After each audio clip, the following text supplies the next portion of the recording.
ধর্ষণের প্রতিবাদে আদালত কর্তৃক পুনর্বহালের দাবিতে সর্বদলীয় সংগ্রাম পরিষদের ব্যানারে আজকের এই সর্বত বিক্ষোভ অবরোধ কর্মসূচির সংগ্রামী সভাপতি জনাব শেখ মোহাম্মদ হাফিজুর রহমান, সভাপতি মোল্লাহাট উপজেলা বিএনপি।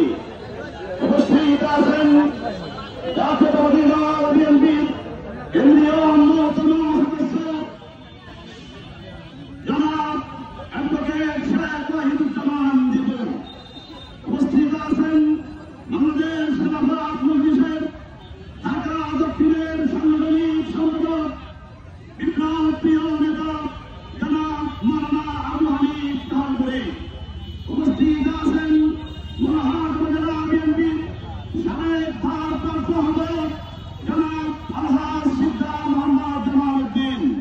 উপস্থিত আছেন সাবেক সভাপতি মোল্লাহাট উপজেলা বিএনপির জনাব প্রভারী শরীফ আহমেদ।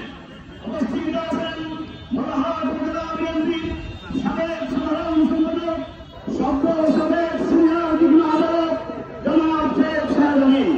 উপস্থিত আছেন আজকের অত্যন্ত সুন্দর সঞ্চালক মোল্লাহাট উপজেলা বর্তমান নির্বাচিত সাধারণ সম্পাদক জনাব সিদ্দার হারুন আল রশিদ। উপস্থিত আছেন সাবেক সদস্য সচিব বিএনপি মোল্লাহাট জনাব শেখ জাহিদুল ইসলাম মিয়া সহ মোল্লাহাট উপজেলা বিএনপির অন্যান্য অঙ্গ সংগঠনের নেতৃবৃন্দ।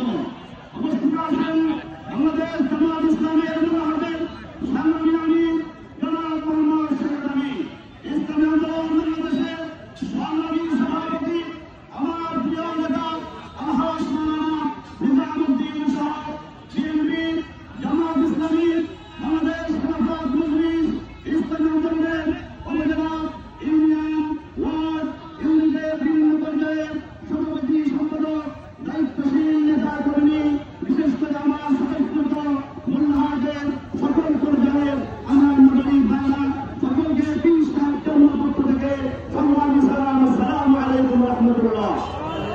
বক্তব্য রাখবেন আমি যখন নাম বলতে আমি একটা কথা বলতে চাই, নির্বাচন কমিশনকে বলতে চাই না। নির্বাচন কমিশনের পুতুল উনি গতকালকে একটা বিষয় বলেছেন, সংবিধানের বাইরে আমি কোন পরিমাণ যাইতে পারি না।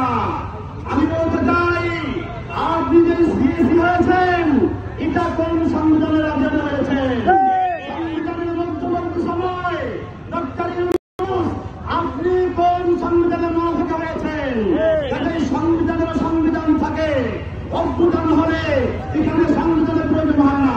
কাজেই আমি এই সংসদের এই নির্বাচন কমিশনের মাধ্যমে বাগেরহাটে এই যে একটা আসনকে বাতিল করা হলো এর তীব্র নিন্দাবাদ জানাই। অবিলম্বে আদালত কর্তৃক এই আসনটাকে পুনর্দখল করার দাবিতে আমি মোল্লাহাটের পক্ষ থেকে জোর দাবি জানিয়ে সকলকে সংগ্রামী শুভেচ্ছা জানিয়ে দেখা হবে আগামীতে আদালতের রাজপথে। এখানে আমরা বক্তব্য শেষ করছি। বাংলাদেশ